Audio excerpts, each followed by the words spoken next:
இயேசுவில் பிரியமுள்ள சகோதர சகோதரிகளே, இந்த காலை வேளையிலே உங்கள் ஒவ்வொருவரையும் இறைவன் ஆசிர்வதித்து உங்களுடைய எல்லா செயல்களையும் அவர் வழிநடத்த இருக்கின்றார். அதற்காக நாம் இணைந்து ஜெபிப்போம். இந்த அருமையான நாளிலே நாம் தியானிக்கின்ற இந்த திருப்பாடல் 19 நமக்கு இவ்வாறாக ஜெபிக்க தூண்டுகின்றது.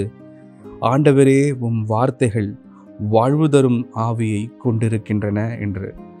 இறைவனுடைய வார்த்தைகள் நம் ஒவ்வொருவருக்கும் வாழ்வை கொடுக்கின்றது, புத்துயிரை அளிக்கின்றது, நமக்கு புது வழியை தருகின்றது. இன்றைய திருப்பாடலிலே நாம் 4 காரியங்களை நாம் பார்க்கின்றோம். சிறப்பாக ஆண்டவருடைய வார்த்தைகள் புத்துயிர் அளிக்கின்றதாக இருக்கிறது. அது நமக்கு நம்பகத்தன்மையை கொடுக்கின்றதாக இருக்கிறது. இன்னும் சிறப்பாக ஞானத்தை விளைவிக்கின்றது. இன்னும் சிறப்பாக நமது வழிகளை அது ஒளிமயமாக்குகின்றது. இறைவனினுடைய வார்த்தைகள் நம்மளுடைய வாழ்வுக்கு எத்தனையோ நன்மைகளை நமக்கு செய்து கொண்டே இருக்கின்றது. இறை வார்த்தைகளும் சரி, இறைவனை பற்றிய சிந்தனைகளும் சரி, இறைவன் நமக்கு தருகின்ற எல்லா ஆசை நலன்களும் சரி, புத்துயிரையும் புது வாழ்வையும் அளிக்கின்றது. இந்த வாழ்வு என்பது என்ன அப்படி என்றால், நம்மளுடைய வாழ்க்கையிலே ஒவ்வொரு நாளும் நாம் முன்னேறி செல்கின்ற மக்களாக இருக்க வேண்டும். பின்தங்கிய மக்களாக அல்ல, பாவ நிலைக்கு அல்ல. புத்துயிர் எடுத்து, புத்துயிர் பெற்று, புது வாழ்வை நாம் ஒவ்வொரு நாளும் எட்டி செல்கின்ற பொழுது, அதை எட்டி பிடிக்கின்ற பொழுது நமக்கு ஒரு ஒளியையும் ஆறுதலையும் தருகின்றது.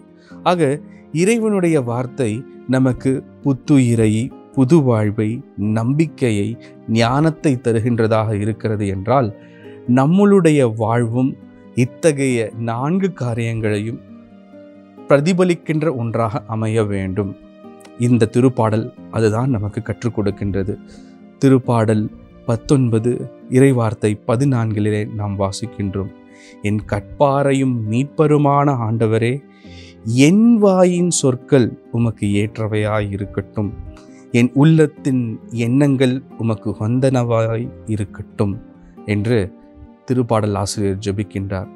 இறைவனுடைய வார்த்தை நமக்கு இத்தகைய நன்மைகளை தருகிறது என்றால், என்னுடைய வாயின் வார்த்தைகள் எவ்வாறாக இருக்கின்றது?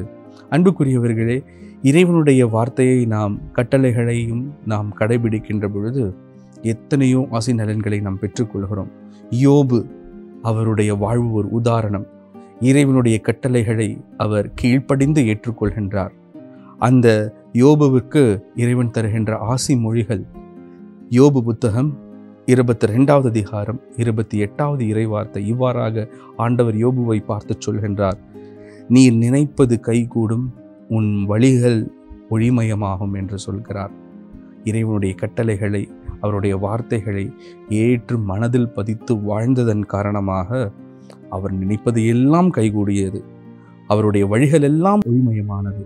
இன்றைக்கு அன்புக்குரியவர்களே, நம்மளுடைய வாயின் வார்த்தைகளை நாம் கவனிக்க அழைக்கப்பட்டிருக்கின்றோம். அது இறைவனுக்கு உரியதாக இருக்க நாம் தொடர்ந்து பயிற்சி எடுப்போம், முனைந்து செல்வோம். என்னென்ன காரியங்கள் என்னுடைய வார்த்தைகள் செய்ய இருக்கிறது என்பதை நாம் திட்டமிட அழைக்கப்பட்டிருக்கிறோம். முதல் காரியம், புத்துயிர் ஊட்டுகின்றதாக இருக்கிறதா? ஒவ்வொரு நாளும் இறைவன் எனக்கு புத்துயிர் ஊட்டுகின்றார், நானும் புத்துயிர் ஊட்டுகின்ற வார்த்தைகளை பேசுவேன் என்ற ஒரு உறுதியை நாம் எடுத்துக்கொள்வோம். இரண்டாவது, இறைவனுடைய வார்த்தை எனக்கு நம்பகத்தன்மையை கொடுக்கிறது. இதோ நான் இறைவனை நம்பி எதை வேண்டுமானாலும் செய்ய முடியும், இறைவனுடைய பிரசன்னம் என்னோடு கூட இருப்பதனால் நான் எல்லா காரியங்களையும் சிறப்பாக செய்து முடிப்பேன் என்ற அந்த எண்ணத்தை நமக்கு கொடுக்கின்றது போல என் வார்த்தைகளும் நம்பகத்தன்மை வாய்ந்ததாக இருக்க வேண்டும். மூன்றாவது, இதோ இறைவனுடைய வார்த்தைகள் ஞானத்தை கொடுக்கின்றது. ஞானம், நாம் எதை தேர்ந்தெடுக்க வேண்டும், எதை விட்டுவிட வேண்டும், நல்லதை தேர்ந்தெடுக்க வேண்டும், தீமையானதை விட்டுவிட வேண்டும் என்ற ஞானத்தை நமக்கு வார்த்தைகள் கொடுக்கிறது. இறைவனுடைய வார்த்தைகள் இத்தகைய ஞானத்தை கொடுக்கிறது என்றால், என்னுடைய வார்த்தைகளும் பிறருக்கு ஞானத்தை கொடுக்கின்றதாக இருக்க வேண்டும். நன்மையை தேர்ந்தெடு, இது தீமை, இதை விட்டுவிடு என்று என்னுடைய வார்த்தைகள் நன்மையை தேர்ந்தெடுக்க உறுதியை கொடுக்க வேண்டும். 4வது, ஒளிமயமான வார்த்தைகள். இறைவனுடைய வார்த்தை, இறைவனுடைய வார்த்தை எனக்கு ஒளியை தருகின்றது. இதோ நான் நடந்து செல்ல, நான் தேர்ந்தெடுக்க, என்னுடைய வாழ்க்கையில் என் துன்பங்களாக இருந்தாலும் சரி, எல்லா தீமைகளாக இருந்தாலும் சரி, நான் அவற்றை விட்டு வெளிவர நான் எடுக்கின்ற வழி ஒளிமயமாக இருக்கிறது என்றால் அது இறைவனுடைய வழி. தீமைகளை விட்டு துன்பங்களை தாண்டி இந்த ஒளிமயமான வழியை நோக்கி நீ வா என்று இறைவன் அழைக்கின்றார். அதுபோல நாமும் என்னுடைய வார்த்தைகளின் வழியாக, நம்முடைய வார்த்தைகளின் வழியாக இதோ ஒளிமயமான வழியை பிறருக்கு காண்பிக்க அழைக்கப்பட்டிருக்கின்றோம். ஆகவே இந்த அருமையான நாளிலே அன்புக்குரியவர்களே, இறைவனுடைய வார்த்தை இந்த 4 நன்மைகளை நமக்கு செய்வதை நாம் ஒவ்வொரு நாளும் தியானிக்கின்றோம். திருப்பாடலிலும் சரி, இறை வார்த்தைகளை நாம் படிப்பதனாலும், இதோ இறை வார்த்தையை கேட்பதனாலும், பகிர்ந்து கொள்வதாலும் இத்தகைய நன்மைகளை பெற்றுக்கொள்கிறோம். நாமும் என்னுடைய வார்த்தைகள் ஒளிமயமாக மாற்றம் பெற நாம் தொடர்ந்து முயற்சி எடுப்போம். இந்த அருமையான நாளிலே நாம் அதற்கான அருளையும் ஆசையும் நாம் இறைவனிடத்திலே பெற்றுக்கொள்வோம். ஜெபிப்போம். எங்களை என்னாலும் நேசித்து காத்து வழி நடத்தும் எங்கள் அன்பு தகப்பனே, இதோ எங்களுடைய வாழ்வை நீர் ஒளிமயமாக மாற்றுகிறீர்.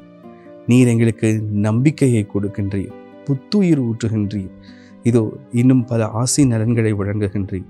உமது வார்த்தையால் நாங்கள் ஞானம் மிக்கவர்களாக நன்மையை தேர்ந்தெடுக்க எங்களுக்கு கற்றுத்தருகின்றீர். இதோ எங்களுடைய வார்த்தைகளும் அவ்வாறாக மாற கிருபை புரிந்தருளும். ஆண்டவரே, பிரசன்னத்திலே தொடர்ந்து நாங்கள் பயணிக்கவும் புது வாழ்வை நாங்கள் பெற்றுக்கொள்ளவும் கிருபை புரிந்தருளும். எங்கள் ஒவ்வொருவரையும் தாழ்த்தி அர்ப்பணிக்கிறோம். வழிநடத்தியருளும், ஆசீர்வதித்தருளும். ஆமேன்.